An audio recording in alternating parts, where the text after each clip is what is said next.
Assalamu alaikum, guys. Welcome to another day. Every day comes with a different challenge, and today is not different. So, because let me show you outside. See, we have some wind. It's early in the morning.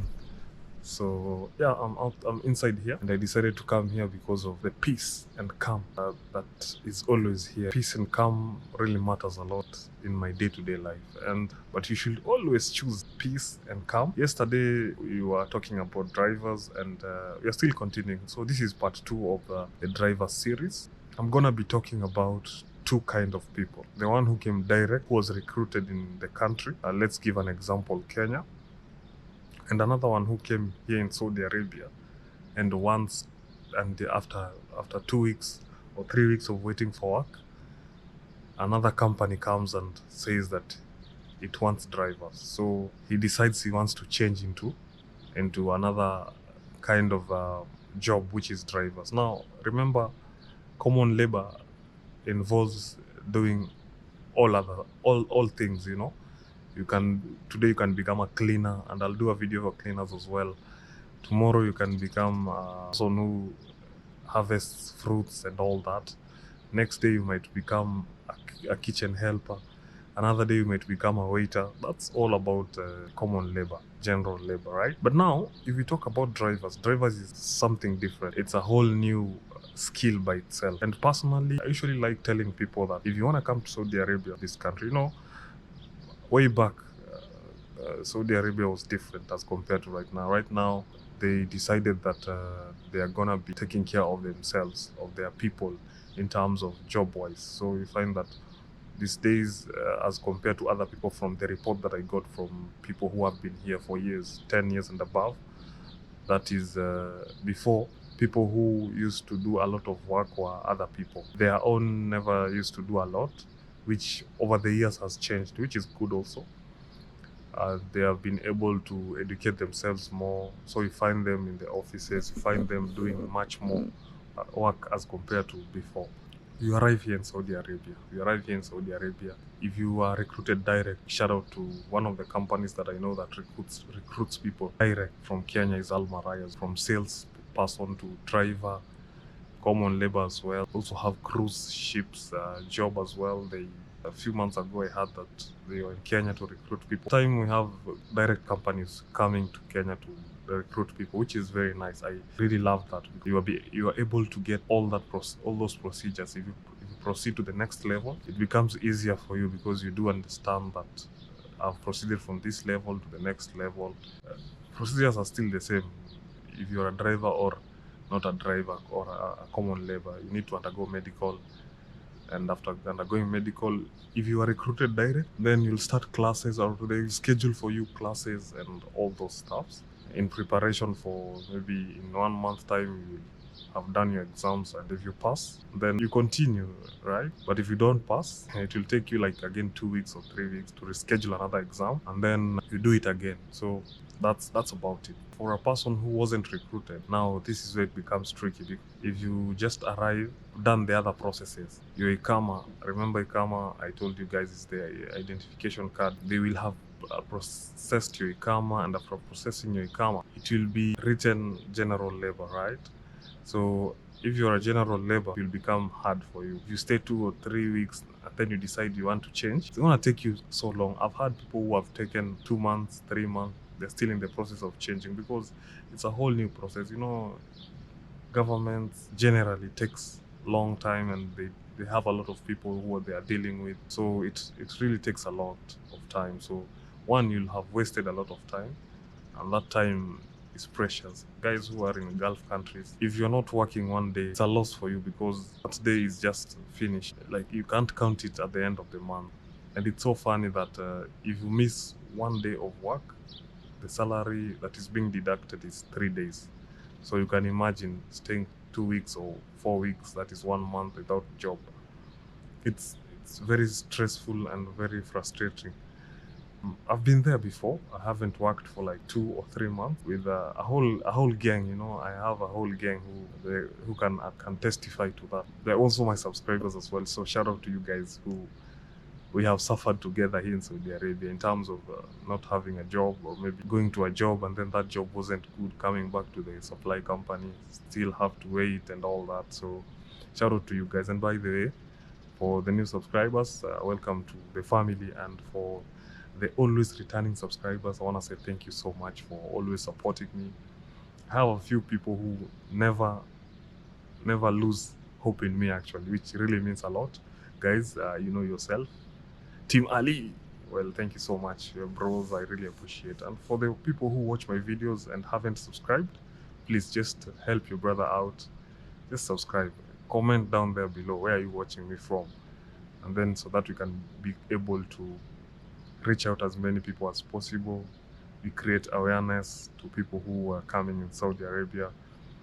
Generally, anyone who watches my videos and maybe is planning to come to Saudi Arabia, I'll be touching more of every type of work if possible, inshallah.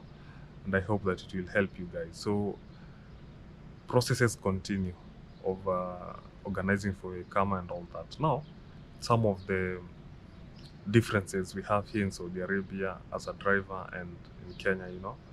So here in Saudi Arabia, it is left-hand drive, and in Kenya, it is right-hand drive. So it might be a little bit challenging, but rules still remain the same on the road.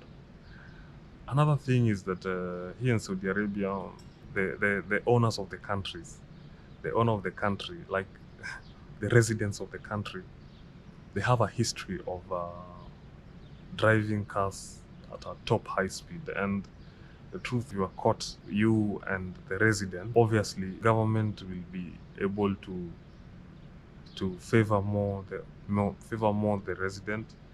Like if you are caught in any mistake, any accident with the resident, then the resident has an upper hand as compared to you, who is an non-resident. So guys, I love at least giving people tips that if you're on the road as a driver, just be careful, because I've had a lot of people, I've had testimonies of guys telling me that, you know, Ali, Saudi Arabia is good driving, but then you need to be very careful on the road because these people have a tendency of driving cars very fast, you know. As compared to Kenya, maybe we can say one of the things that people love doing is, and I'm not saying that in a bad manner, but people, their source of happiness is maybe drinking alcohol, going to clubs and all that. But here in Saudi Arabia, one of their source of happiness is just driving cars, you know. They love driving cars, and even small boys. Actually, you might be shocked on the road, you find that a 12-year boy, or 10 or 12, maybe 12 or 13, he drives a very big machine like a Chevrolet, right? And you wonder, like, how? He's very young, does he have a driving license? But I mean, that's just to caution you guys who want to come in Saudi Arabia. Just be vigilant on the road. Be always careful, because one thing happens, then the next thing you are stuck here for years. And I'll give you a brief story later on, maybe. So they start processing your Ikama and all that. It will take some time. That's a disadvantage. And then another thing that you need to understand as a driver who wants to come to Saudi Arabia is that apart from the driving mode from left to right, here we have CCTV cameras. So, and you know, we coming from third world countries, more so Africa, which is Kenya. I personally come from Kenya. We do realize that there's a lot of bribe, and it's a common thing, you know. You might find a traffic police and you are maybe on the wrong turn, or maybe you did something wrong, you crossed a yellow line or something, and then you can find your way out by doing what? By giving a small bribe. But here in Saudi Arabia, guys, I'm telling you for a fact, here they work with cameras 24/7.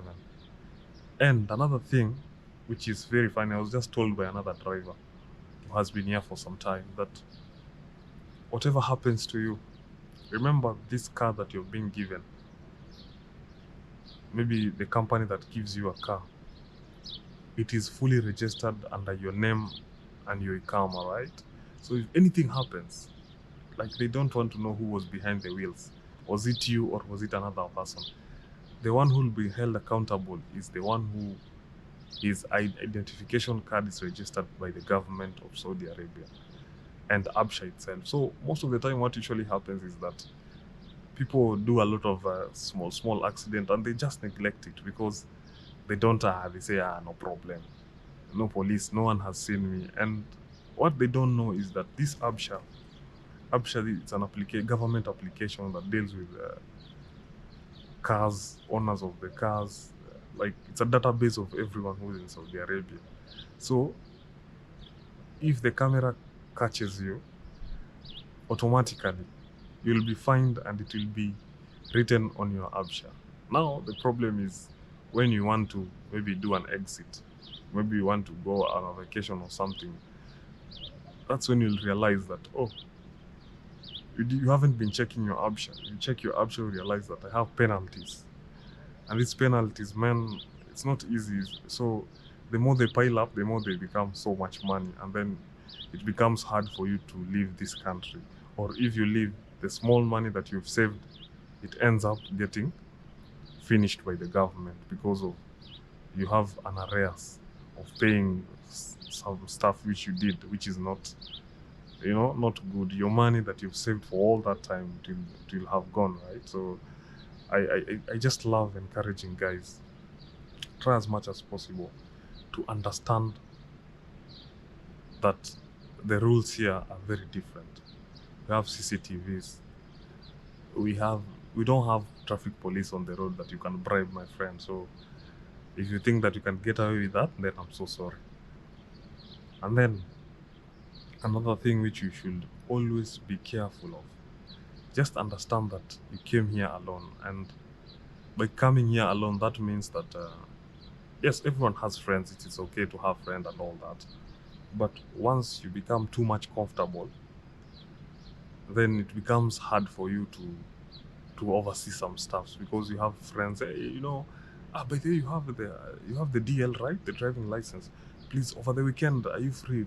I need you to take me at a certain place. Maybe weekends, one day you are off. So that day you decide that you want friends. Maybe you go there, enjoy yourselves on the road, and then something wrong happens. You're the one who will be held accountable because you're the one whose driving license is registered to the government of this country. So kindly, guys, try as much as possible to understand the rules and regulations of the road because you'll be charged, and after you being charged, it will be a loss to you, to your family, to your loved ones because you'll end up stuck here.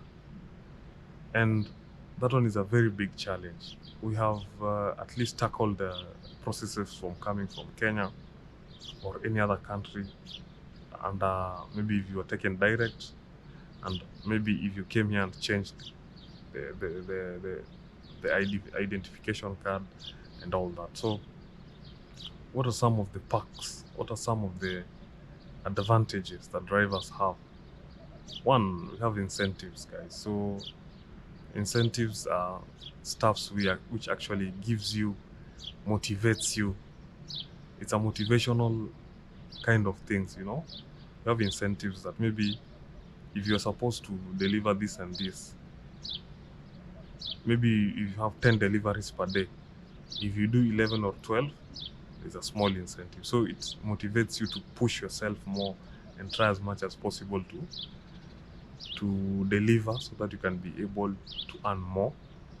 We have perks. People do get a lot of credits, maybe additional fuel, which is also amazing because when you have airtime, which really means a lot, that recharge, here they call it recharge. So if you have a recharge, you have airtime, it really helps you to be able to communicate with everyone, and you have net and all that. Another thing which I'd say it's a disadvantage, here everything is through net. Google Maps, most of them are 100% correct. So here a person can prefer calling you through WhatsApp than calling you through normal line, like calling from this number to this number. if he or she has your WhatsApp, it's possible that most communication happen online as compared to back at home. Back at home, people are not used to being online 24/7 unless it's current. They're off current because of the Generation Z. They're more into internet and all that. So here in Saudi Arabia, it's full-time net. So if you have those packs of airtime and all that, it will be helpful. And so far, so good. I think we have tackled a lot. If you have any questions, just kindly comment down below and I'll be able to answer you as much as I can. And till the next video, I would say thank you so much for supporting me, guys. And in the next video, I'll give you more as we wind up and finish the topic of drivers. And just tell me, which topic would you want me to dig deeper? Which kind of work would you want me to talk about?